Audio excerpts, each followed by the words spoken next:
നമ്മൾ ഈ വചനം ആവർത്തിച്ച് എത്രയോ തവണ പ്രാർത്ഥിക്കുന്ന വചനമാണല്ലേ. ലൂക്ക 1:35 പരിശുദ്ധാത്മാവ് നിന്റെ മേൽ വരും, അത്യുന്നതന്റെ ശക്തി നിന്റെ മേൽ ആവസിക്കും.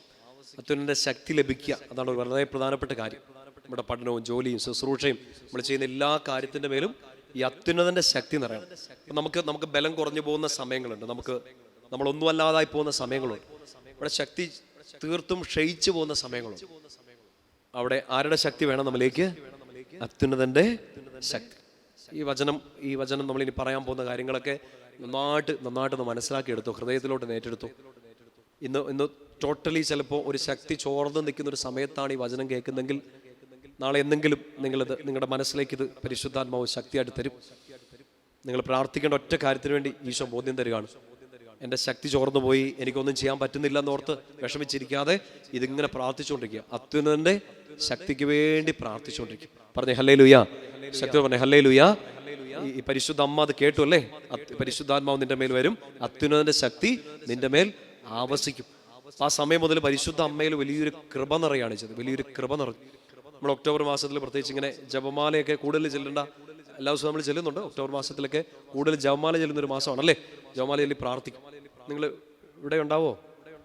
ഒക്ടോബർ 1 മുതൽ 31 വരെ കണ്ടിന്യൂസ് ആയിട്ട് ഇവിടെ ജപമാല നടക്കുക കേട്ടോ. ഒക്ടോബർ 1 തീയതി മുതൽ 31 തീയതി വരെ വാ, ഒരു കൊന്തയൊക്കെ എടുത്തോണ്ട് വാ. കുടുംബമായിട്ടോ കൂട്ടായ്മയായിട്ടോ ഒക്കെ നിങ്ങളുടെ നിയോഗങ്ങളൊക്കെ വെച്ച് തിരുസഭയ്ക്ക് വേണ്ടിയൊക്കെ പ്രാർത്ഥിക്കാൻ നിങ്ങൾ വരുന്നോ? സമയം പോലെ ഒരു രാത്രിയോ ഒരു പകലോ മണിക്കൂറുകളോ, ചിലപ്പോൾ ഒരു മാസം മുഴുവൻ നിന്ന് പ്രാർത്ഥിക്കണമെങ്കിൽ, ഒക്ടോബർ മാസം മുഴുവൻ നിന്ന് പ്രാർത്ഥിക്കണമെങ്കിൽ ഇവിടെ നിന്ന് പ്രാർത്ഥിക്കാം.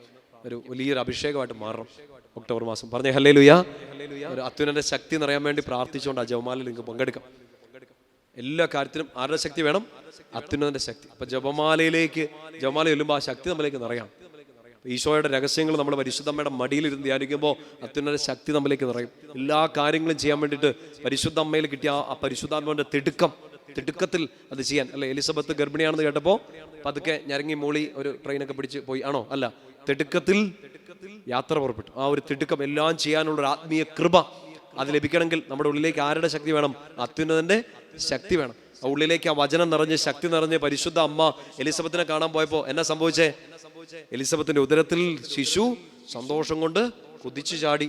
നമ്മൾ ഈ വചനമൊക്കെ നിറഞ്ഞ് ശക്തി നിറഞ്ഞ് നമ്മളവിടെ വീട്ടിലേക്ക് ജോലി ചെയ്യുന്ന സ്ഥലത്തേക്കൊക്കെ പോകുമ്പോഴത്തേനും നമ്മളെ കാണുന്നവരുടെ ഉള്ളിലും ഈ ശക്തി നിറഞ്ഞ് അവർ തുള്ളിച്ചാടണം. നിങ്ങൾ വീട്ടിൽ ചെല്ലുമ്പോൾ എന്നാ സംഭവിക്കണേ? നിങ്ങൾ കാണുമ്പോൾ ഒരു സന്തോഷം കൊണ്ട് കുതിച്ച് ചാടുവാണോ? ബന്ധുക്കളുടെ വീട്ടിലൊക്കെ പോകുമ്പോൾ, കൂട്ടുകാരുടെ അടുത്തൊക്കെ പോകുമ്പോൾ പാട്ടി കുരച്ച് ചാടുമായിരിക്കും അല്ലേ? അങ്ങനെയൊക്കെ ആയിരിക്കും ചില സംഭവിക്കും.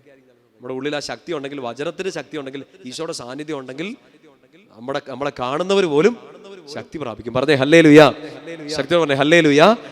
ആ ഒരു ശക്തിക്ക് വേണ്ടി പ്രാർത്ഥിക്കുക. പ്രത്യേകിച്ച് ഒരു ഒക്ടോബർ മാസത്തിൽ മുഴുവൻ നിങ്ങൾ ചെല്ലുന്ന എല്ലാ ജപമാലകളും, നിങ്ങൾക്ക് ഇവിടെ വരാൻ പറ്റുമെങ്കിൽ ഒത്തിരി സന്തോഷം. എല്ലാ ജപമാലകളിലും ഇത് പറഞ്ഞ് പ്രാർത്ഥിക്കുക, അത്യുന്നതന്റെ ശക്തിക്ക് വേണ്ടി പ്രാർത്ഥിക്കുക. പറഞ്ഞേ ഹല്ലേലൂയാ. ഒക്ടോബർ മാസത്തിലെ അവസാനത്തെ 2-3 ദിവസങ്ങൾ, ഒക്ടോബർ 30, 31, നവംബർ 1 തീയതി മറക്കല്ല കേട്ടോ. ഒക്ടോബർ 30, 31, നവംബർ 1 തീയതി മരിയൻ കൺവെൻഷൻ നടക്കുകയാണ്. കഴിഞ്ഞ വർഷം നമ്മൾ ഫുൾ ഡേ ആയിരുന്നു. ഇപ്രാവശ്യം 2 വൈകുന്നേരങ്ങൾ, 30-നും 31-നും വൈകിട്ടും 1 തീയതി പകലും മരിയൻ കൺവെൻഷൻ. നിങ്ങൾ എല്ലാവരും വരണം കേട്ടോ, എല്ലാവരും വരണം. നമുക്ക് പിതാക്കന്മാരുടെ സാന്നിധ്യം ഉണ്ടാവും, പുറത്തുനിന്ന് 3 പ്രീച്ചേഴ്സ്, പിന്നെ ഞാനും നോവളിച്ചനും ഇവിടെയുള്ള അച്ഛന്മാരും എല്ലാവരും ഉണ്ടാവും.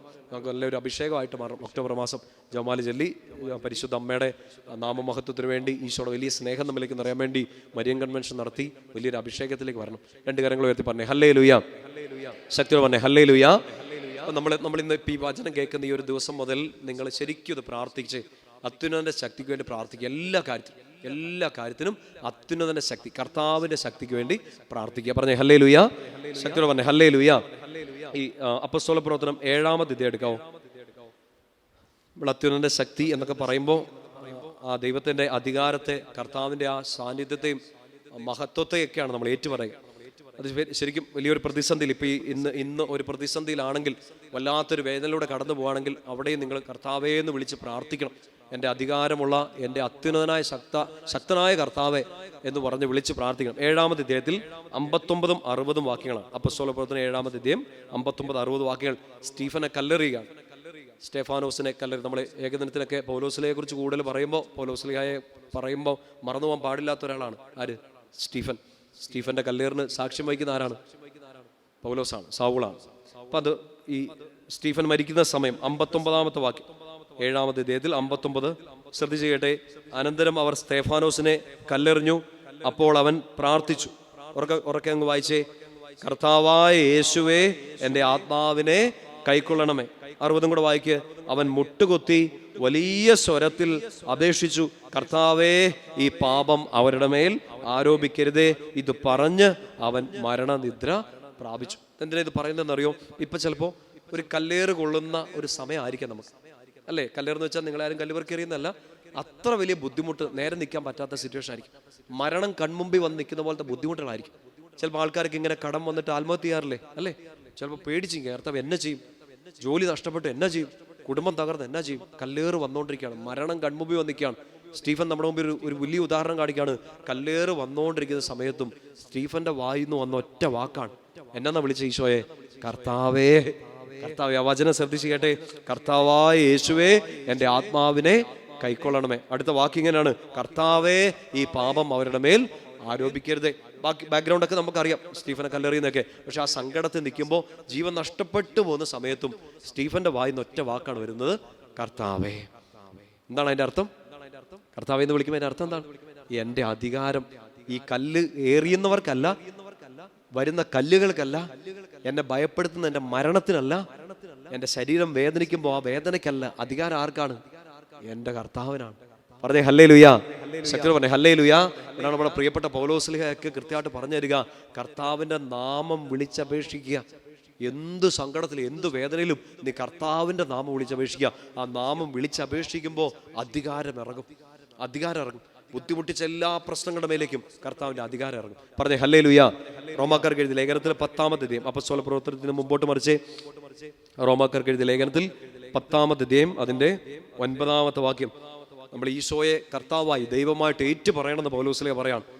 10:9. എല്ലാവർക്കും അറിയാവുന്ന വചനമാണെന്ന് തോന്നുന്നു. പഴയ നിയമത്തിൽ നിന്ന് കോട്ട് ചെയ്തുകൊണ്ട് പൗലോസ്ലീഹ പറയാണ്. 10:9 ഉറക്കെ വായിക്കാം. ആകയാൽ യേശു കർത്താവാണ് എന്ന് അധരം കൊണ്ട് ഏറ്റു പറയുകയും ദൈവം അവനെ മരിച്ചവരിൽ നിന്ന് ഉയർപ്പിച്ചു എന്ന് ഹൃദയത്തിൽ വിശ്വസിക്കുകയും ചെയ്താൽ നീ രക്ഷ പ്രാപിക്കും. വലിയൊരു തിയോളജിയാണ് പൗലോസ്ലീഹയുടെ. ആ വലിയ തിയോളജിയെ നമ്മൾ വളരെ സിമ്പിൾ ആക്കി എടുത്താൽ, ഇപ്പൊ നമ്മൾ കടന്നു പോകുന്ന ഒരു ആത്മീയ ഇരുട്ട്, ഒരു ഭൗതികമായൊരു പ്രശ്നം, ഒരു സൊല്യൂഷൻ പൗലോസ്ലീഹ പറയാണ്, നീ രക്ഷപ്പെടും, നീ രക്ഷ പ്രാപിക്കും, നിന്റെ ആത്മാവ് രക്ഷപ്പെടും, നീ നിത്യജീവൻ ലഭിക്കും. ഈ ജീവിതത്തിലെ ഈ ഭൂമിയിൽ നീ ഇപ്പൊ സങ്കടപ്പെടുന്ന നിന്റെ ആ പ്രശ്നത്തിൽ നിന്ന് നീ രക്ഷ പ്രാപിക്കും. എന്ത് ചെയ്താൽ? നീ ഈശോ കർത്താവാണെന്ന് ഏറ്റു പറയണം, ഹൃദയത്തിൽ വിശ്വസിക്കണം. സ്റ്റീഫന്റെ നേരെ കല്ല് ചീറി വരുമ്പോ ആ കല്ലേറ് കൊണ്ടു, വേദനിച്ചു, ചോര ചിന്തി. പക്ഷെ അയാൾ തോറ്റുപോയില്ല. തോറ്റുപോകാതെ രക്തസാക്ഷിയായി തിരുസഭയുടെ ഒരു മകുടം എടുത്ത് അണിയുന്നത് വിജയിച്ചതിന്റെ കാരണം അവന്റെ ഉള്ളിൽ ഒറ്റ ബോധം ഉണ്ടായിരുന്നു, എനിക്കൊരു കർത്താവുണ്ട്, ആ കർത്താവിനെ ഞാൻ വിളിച്ചപേക്ഷിക്കും. എൻ്റെ ശരീരം മുറിഞ്ഞാലും ശരീരം ക്ഷയിച്ചാലും എൻ്റെ ആത്മാവിനെ രക്ഷിക്കാൻ പറ്റുന്ന ഒരാൾ ഇവിടെ ഉണ്ട്. പറഞ്ഞേ ഹല്ലേലൂയാ. ശക്തി പറഞ്ഞേ ഹല്ലേലൂയാ. ആ ബോധത്തിൽ ഈ കല്ലേറ് നിൽക്കുകയല്ല, ആ കല്ലേറിന്റെ മുകളിൽ കിരീടം വെച്ചുകൊണ്ട് കർത്താവ് അവനെ എടുത്ത് ഉയർത്തി. ആ ബോധത്തിൽ നിന്നോണ്ടാണ് ഏറ് കണ്ട പൗലോസ്ലീഹ പറയാണ്, നീ കർത്താവിനെ, നീ ഈശോയെ കർത്താവായിട്ട് ഏറ്റുപറ, നീ രക്ഷ പ്രാപിക്കും. പറഞ്ഞേ ഹല്ലേലൂയാ. പ്രിയപ്പെട്ട മക്കളെ, ചില രോഗങ്ങളോ വേദനകളോ എന്തോ ആവട്ടെ നിങ്ങൾ ഇന്ന് കടന്നു പോകുന്ന ബുദ്ധിമുട്ട്, നിങ്ങൾ കർത്താവ് രക്ഷപ്പെടുത്തും. വിളിക്കണം, എൻ്റെ അധികാരം രോഗത്തിനല്ല, എൻ്റെ അധികാരം ഈ വേദനയ്ക്കല്ല, എൻ്റെ മേൽ അധികാരം പിശാചിനല്ല, എൻ്റെ മേൽ അധികാരം എൻ്റെ കർത്താവിനും മാത്രമാണ്.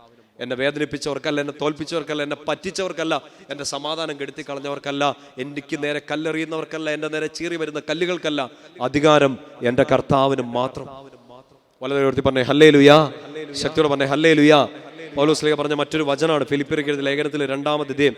പെട്ടെന്ന് എടുത്ത് പെട്ടെന്ന് അവസാനിപ്പിക്കാം. ഫിലിപ്പിയർക്ക് എഴുതിയ ലേഖനത്തിൽ 2-ാം അധ്യായം അതിന്റെ 10-11 വാക്യങ്ങളാണ്. ശ്രദ്ധിച്ചൊന്ന് കേൾക്കണേ. കർത്താവിന്റെ ശക്തിയെക്കുറിച്ച്, അവിടുത്തെ നാമത്തിന്റെ മുമ്പിൽ എല്ലാ നാമങ്ങളും മുട്ടുമടങ്ങുന്നതിനെ കുറിച്ച് പൗലോസ്ലീഹ പറയാണ്. ഫിലിപ്പി 2:10-11 വാക്യങ്ങൾ.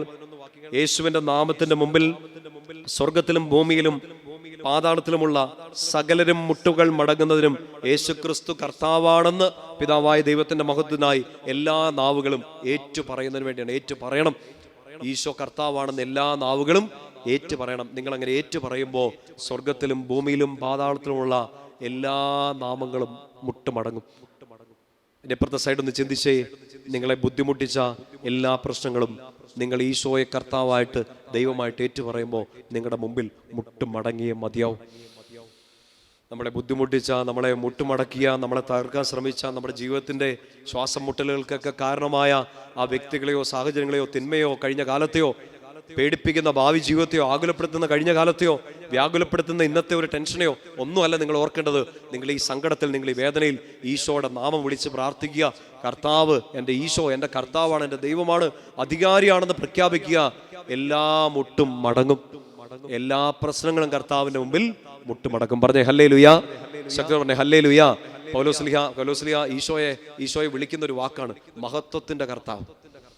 എന്നുവെച്ചാൽ നമ്മൾ ഇരുട്ടിലായിരിക്കും ഈ രോഗം കാരണം, ഈ വേദന കാരണം, ഈ സങ്കടം കാരണം. പക്ഷെ കർത്താവ് മഹത്വത്തിലേക്ക് നയിക്കും. കൊരിന്തോസുകാർക്ക് എഴുതിയ 1-ാമത്തെ ലേഖനം എടുത്ത് പുറകോട്ട് മറിച്ച്, ഫിലിപ്പീന്ന് പുറകോട്ട് മറിക്കുക.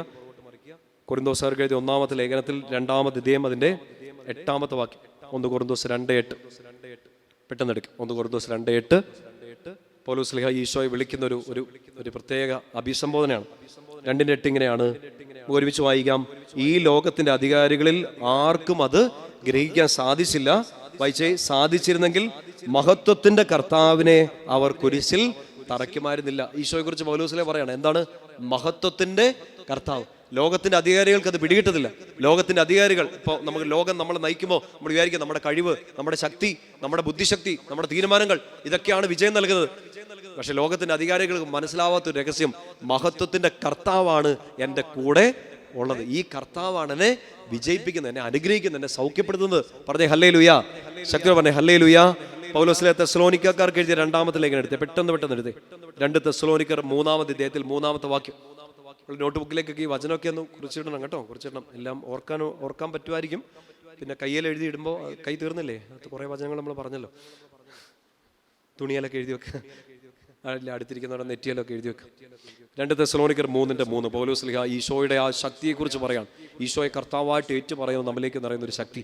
2 തെസ്സലോനിക്കർ അതിന്റെ 3-ാമത്തെ അധ്യായം 3-ാമത്തെ വാക്യം ഉറക്കെ വായിക്കാം. കാരണം വിശ്വാസം എല്ലാവർക്കുമില്ല, എന്നാൽ കർത്താവ് വിശ്വസ്തനാണ്. ഈശോ വിശ്വസ്തനാണ്. അവിടുന്ന് നിങ്ങളെ ശക്തിപ്പെടുത്തുകയും ദുഷ്ടനിൽ നിന്ന് കാത്തുകൊള്ളുകയും ചെയ്യും. ഒരു ഉറപ്പ് പരിശുദ്ധാത്മാവ് നിറഞ്ഞതുകൊണ്ട് പൗലോസ്ലിഹ പറയാണ്, നിങ്ങളെ കർത്താവ് ശക്തിപ്പെടുത്തും, കർത്താവ് നിങ്ങളെ കാത്തുകൊള്ളും. അപ്പൊ അത് ആ ഒരു ശക്തി നിറയണമെങ്കിൽ, കർത്താവ് നമ്മളെ കാക്കണമെങ്കിൽ, നമ്മളെ പൊതിഞ്ഞു പിടിച്ച് ഒരു തിന്മയും നമ്മളെ തൊടാതെ നമ്മളെ സംരക്ഷിക്കണമെങ്കിൽ നമ്മൾ ഈശോയുടെ കർത്തൃത്വം, ഈശോയുടെ അതോറിറ്റി, ഈശോയുടെ ശക്തി ആഗ്രഹിക്കണം, അത് ഏറ്റു പറയണം, വിശ്വസിക്കണം. അത്യുന്നതന്റെ ശക്തി എൻ്റെ മേൽ വരും, ഞാൻ വിജയം പ്രാപിക്കും. ഈ രോഗത്തെയും ഈ വേദനയെല്ലാം അതിജീവിച്ച് ഞാൻ ശക്തിപ്പെടും. പറഞ്ഞേ ഹല്ലേലൂയ. ശക്തിയോട് പറഞ്ഞേ ഹല്ലേലൂയ. നമ്മൾ ഗിദെയോനെ കുറിച്ച് പറഞ്ഞതുപോലെ, അത് ഓർക്കുന്നുണ്ടോ? ഗിദെയോനെ കുറിച്ച് പറഞ്ഞൊക്കെ ഓർക്കുന്നുണ്ടോ? മിദ്യാന്റെ കരമല്ല, ആരുടെ കരം? കർത്താവിന്റെ കരം. ബുദ്ധിമുട്ടിച്ചവരുടെ അധികാരമല്ല, എന്നെ ശക്തിപ്പെടുത്തുന്ന എൻ്റെ കർത്താവിന്റെ കരം.